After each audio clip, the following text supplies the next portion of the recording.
दोस्तों, Indian stock market का अगला बुल रन शायद सिर्फ अर्निंग ग्रोथ से नहीं आएगा, बल्कि लिक्विडिटी की सुनामी से आएगा।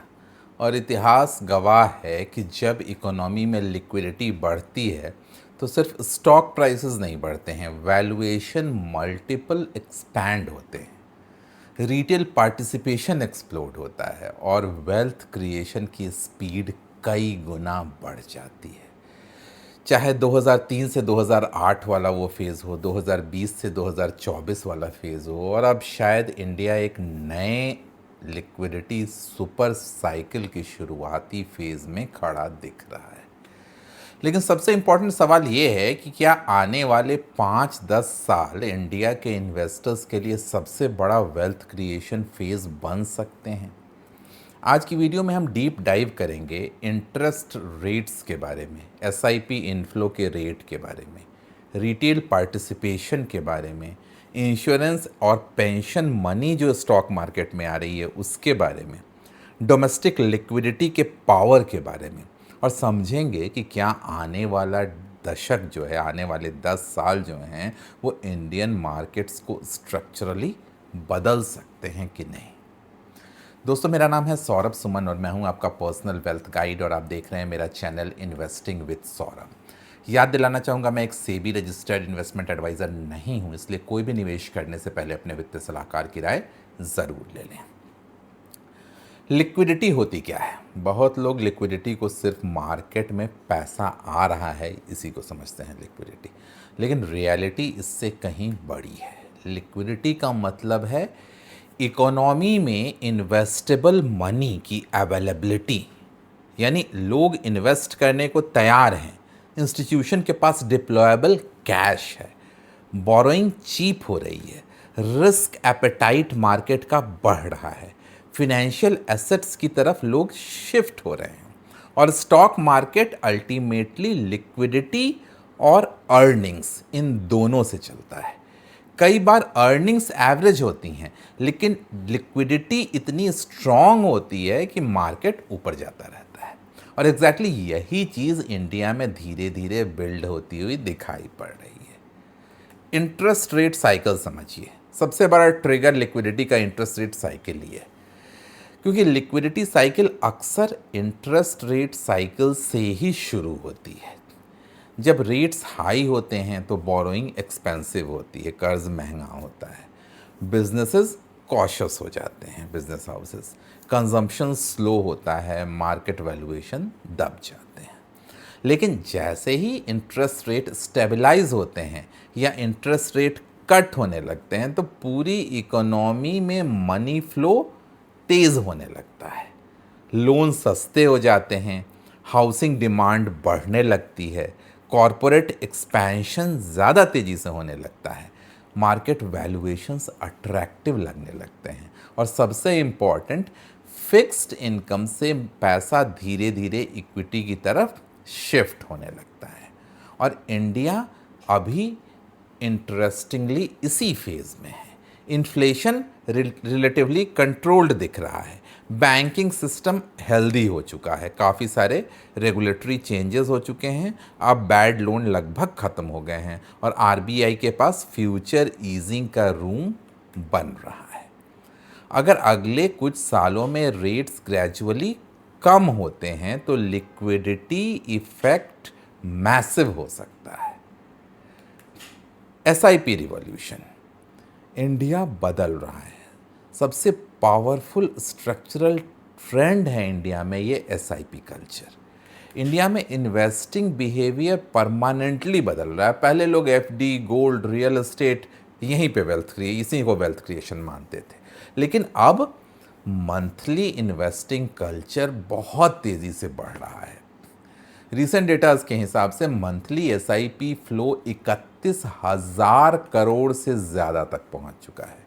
और ये सिर्फ टेम्पररी बुल मार्केट एक्साइटमेंट नहीं है, ये बिहेवियरल ट्रांसफॉर्मेशन है जो आम जनता कि आदत बन गई है कि हम एसआईपी के फॉर्म में इन्वेस्ट करते जाएं। हर महीने लाखों सैलरीड लोग ऑटोमेटिकली अपने पैसे को इन्वेस्ट कर रहे हैं एसआईपी के माध्यम से। मार्केट ऊपर हो, नीचे हो, वॉर हो, पैनिक हो, एसआईपी फ्लो आता रहेगा।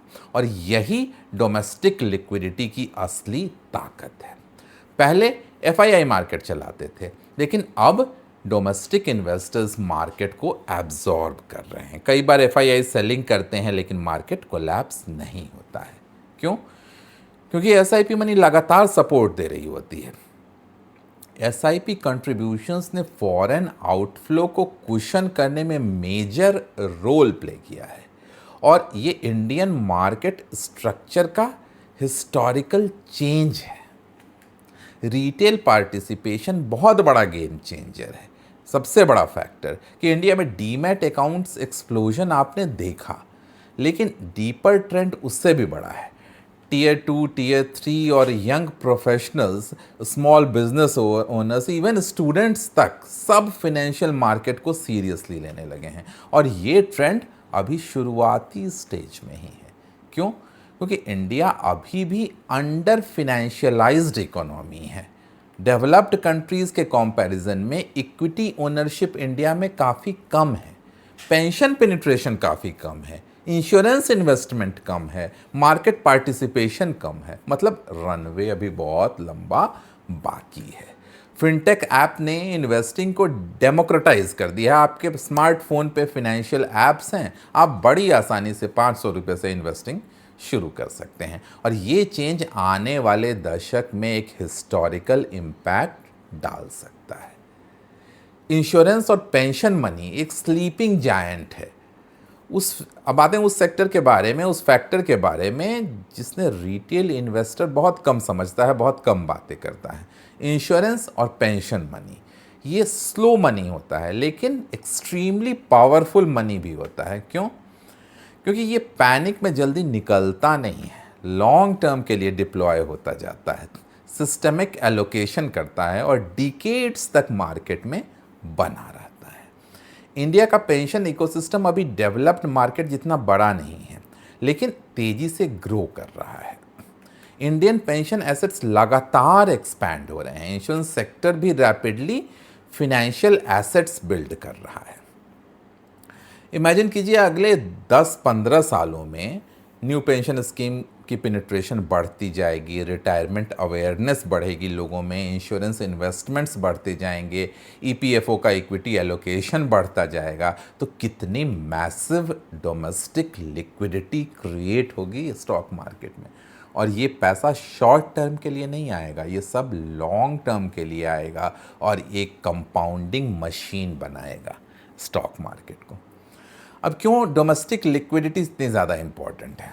पहले इंडियन मार्केट लार्जली एफआईआई पे डिपेंडेंट था। एफआईआई बाइंग करते थे, मार्केट रैली होती थी, एफआईआई सेलिंग करते थे, मार्केट में पैनिक हो जाता था। लेकिन अब स्ट्रक्चर बदल गया है। डोमेस्टिक इंस्टीट्यूशंस हों, म्यूचुअल फंड्स हों, इंश्योरेंस कंपनीज़ हों, पेंशन फंड्स हों, रिटेल एसआईपी हो, इनकी कलेक्टिव पावर बहुत बड़ी हो गई है। और यही मैच्योर मार्केट की पहचान होती है। जब लोकल कैपिटल मार्केट को सपोर्ट करने लगता है, तब मार्केट ज़्यादा रेजिलियंट बनता है, गिरता नहीं है आसानी से। और ये एग्जैक्टली वही फेज़ हो सकता है जहां इंडिया धीरे धीरे एंटर कर रहा है। लेकिन यहाँ एक खतरनाक भ्रांति भी आपके दिमाग में हो सकती है। लिक्विडिटी साइकिल का मतलब ये नहीं है कि हर स्टॉक मल्टीबैगर बनेगा। बुल मार्केट में भी ओवर वैल्यूड स्टॉक क्रैश करते रहे हैं, पुअर बिजनेसेस खत्म होते रहे हैं, स्पेकुलेटिव थीम्स खत्म होती रही हैं। लिक्विडिटी टाइड्स जो हैं वो बोट को ऊपर उठाएंगी, लेकिन जो कमज़ोर नाव है वो इवेंचुअली डूब जाएगी। इसलिए आने वाले लिक्विडिटी साइकिल में सबसे बड़े विनर शायद वो होंगे जिनके पास क्वालिटी बिजनेसेस हैं, स्ट्रॉन्ग कैश फ्लो कंपनियां हैं या स्केलेबल सेक्टर्स हैं। फिनेंशियलाइजेशन के जो बेनिफिशियरीज हैं वो सेक्टर ज़्यादा तेज़ी से उभरेंगे। अब सवाल है कि कौन कौन से सेक्टर, सबसे इम्पॉर्टेंट सवाल रिटेल इन्वेस्टर का, बस आप सीधा सेक्टर्स का नाम बता दो हमें, कहीं से स्टॉक रिकमेंडेशन नहीं होगा, मैं सेक्टर्स के नाम बता रहा हूँ कि अगर इंडिया में लिक्विडिटी सुपर साइकिल में एंटर करता है इंडिया, तो कौन से सेक्टर सबसे बड़े बेनिफिशियरी होंगे। पहला, कैपिटल मार्केट स्टॉक्स, क्योंकि ज़्यादा इन्वेस्टर्स आएंगे, ज़्यादा ट्रेडिंग करेंगे, ज़्यादा एसआईपी करेंगे, ज़्यादा एसेट अंडर मैनेजमेंट होगा उनका, ज़्यादा फिनेंशियल प्रोडक्ट्स लॉन्च होंगे, पूरे इकोसिस्टम को फ़ायदा होगा कैपिटल मार्केट स्टॉक्स के। दूसरा, प्राइवेट बैंक्स, क्रेडिट ग्रोथ बढ़ेगा, फिनेंशियलाइजेशन दोनों ही तरफ से बेनिफिटेड होंगे। तीसरी, एसेट मैनेजमेंट कंपनीज, एसआईपी का कल्चर जैसे जैसे बढ़ेगा, ये इनके लिए गोल्ड माइन है और एएमसीज के बिजनेसेस बढ़ते जाएंगे। साथ ही साथ इंश्योरेंस कंपनियां long term financial saving shift का डायरेक्ट बेनिफिशियरी हैं ये इंश्योरेंस कंपनियां। इसके अलावा वेल्थ मैनेजमेंट प्लेटफॉर्म्स, जो पोर्टल्स चला रही हैं जो कंपनियां, इंडिया की राइजिंग एफ्लुएंट पॉपुलेशन इनके ग्रोथ को फ्यूल करेगी। ऐसा नहीं कि रिस्क नहीं है, बड़े रिस्क भी हो सकते हैं, बैलेंस्ड व्यू होना बहुत ज़रूरी है। ये लिक्विडिटी साइकिल गारंटीड नहीं है, कुछ रिस्क्स भी हैं।